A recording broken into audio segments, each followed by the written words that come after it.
Welcome to Captain English Podcast, your go-to place for making English learning simple, fun, and super effective. I'm Paul. And I'm Alice. So glad to be here with all of you, our amazing listeners.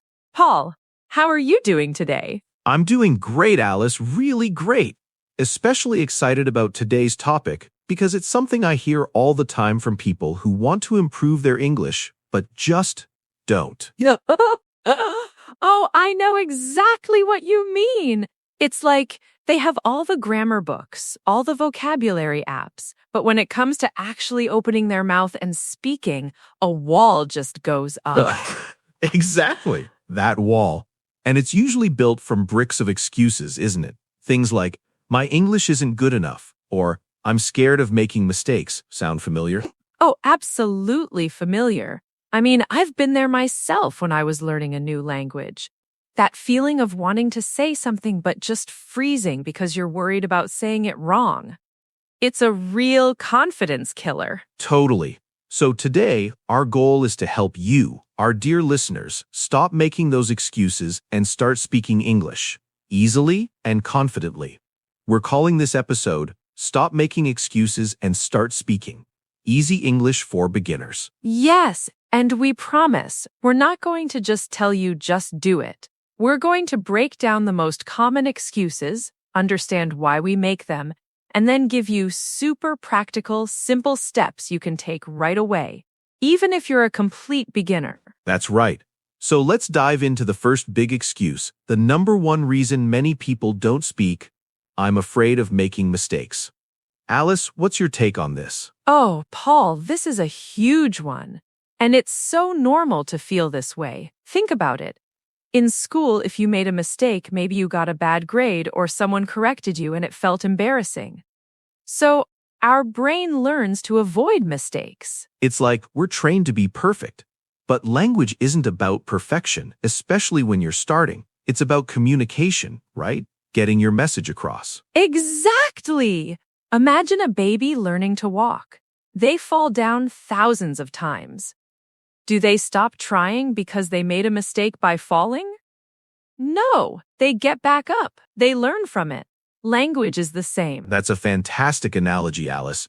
So our first simple tip to overcome the fear of mistakes is this. Embrace mistakes as learning opportunities. Think of them as clues showing you what you need to practice more. They are not failures, they are feedback. Yes, and remember, native speakers make mistakes all the time. Even I do, and English is my first language. We might use the wrong word or stumble over a sentence. It's totally fine. No one expects you to be a walking dictionary or a perfect grammar book. Right.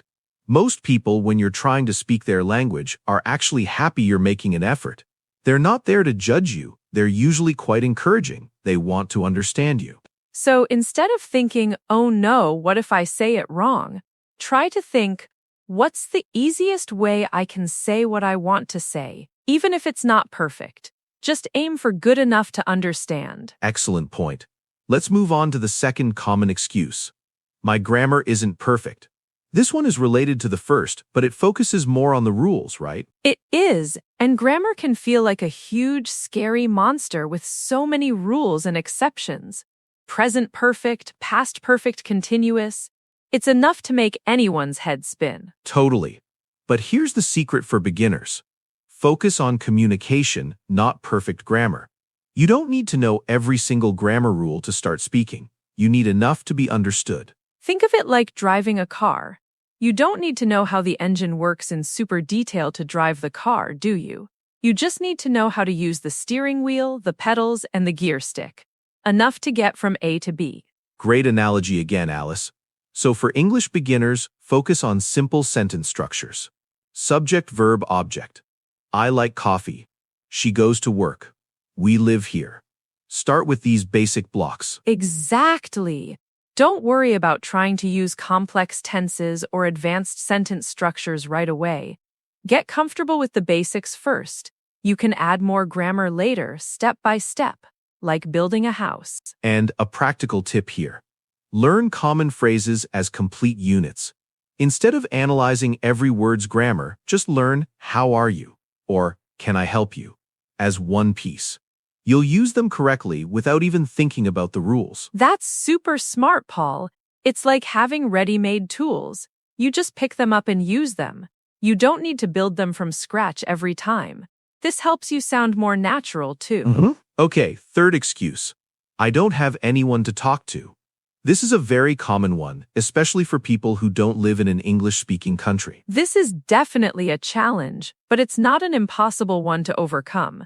In today's world, the internet has made it so much easier to connect with people. Absolutely. So our simple tip here is create your own speaking opportunities, even if it's just by yourself at first. Don't wait for the perfect person to magically appear. Yes! And how do you do that? Well, one super simple way is to talk to yourself. I know it sounds a bit silly, but it works. Describe what you're doing, what you see, what you feel.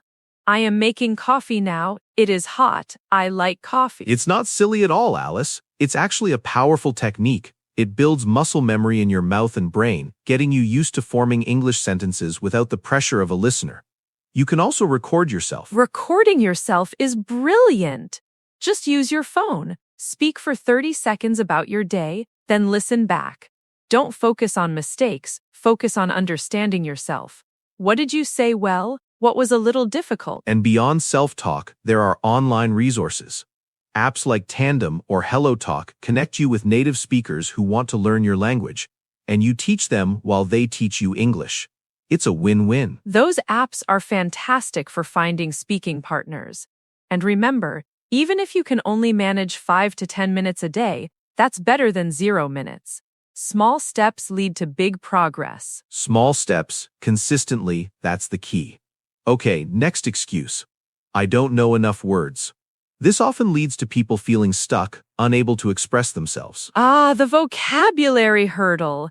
It's true, you need words to speak. But the good news is, you don't need a million words to start. A few hundred common words can get you very far. That's right. So, our tip here, focus on high-frequency vocabulary and practical phrases.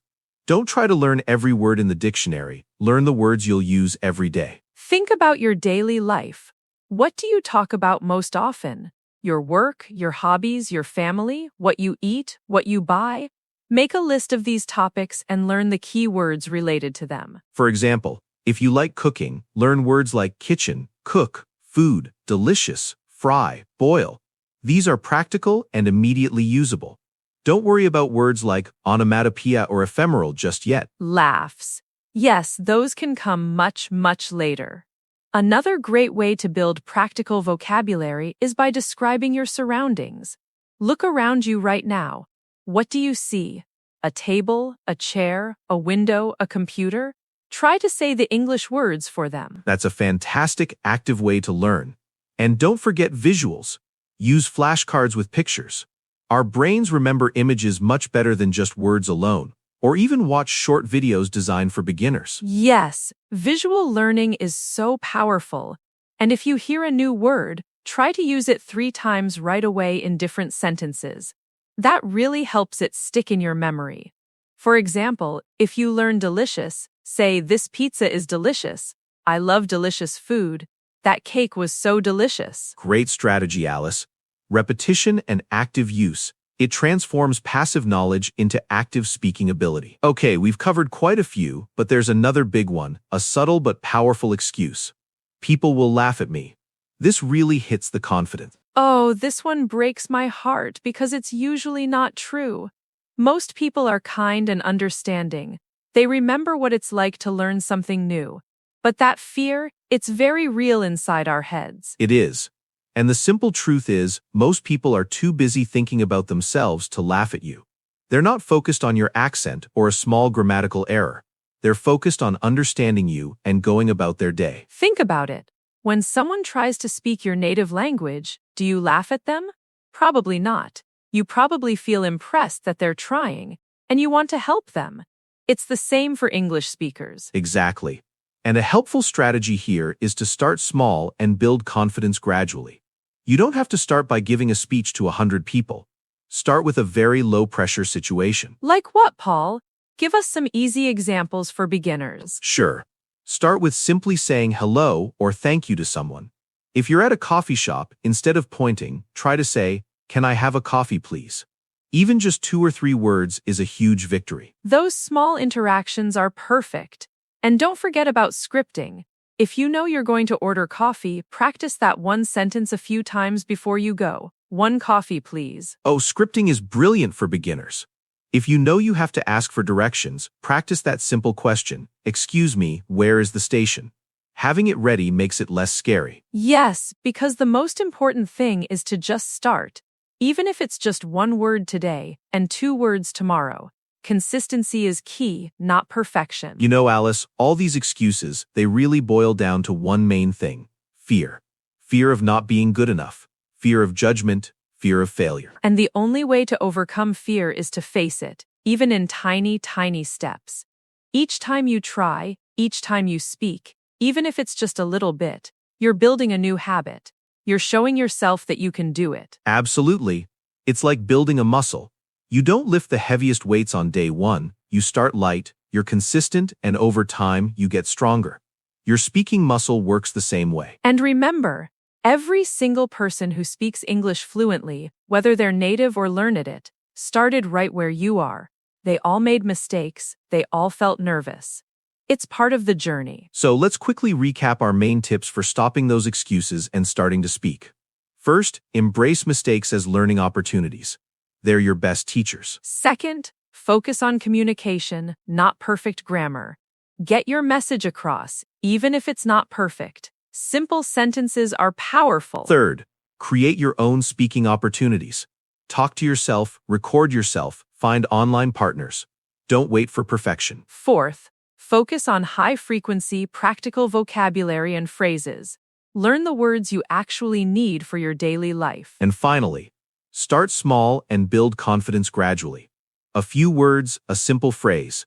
Each step is a victory against the fear of judgment. We truly believe in you. This journey is not about becoming perfect overnight. It's about taking that first step, and then the next, and celebrating every small success along the way. Absolutely. So thank you so much for joining us today on Captain English. We hope this episode has given you the courage to let go of those excuses and start speaking. Yeah, you've got this. Remember, every word counts. Until next time, keep practicing, keep learning, and keep speaking. Bye for now. See you next time, everyone.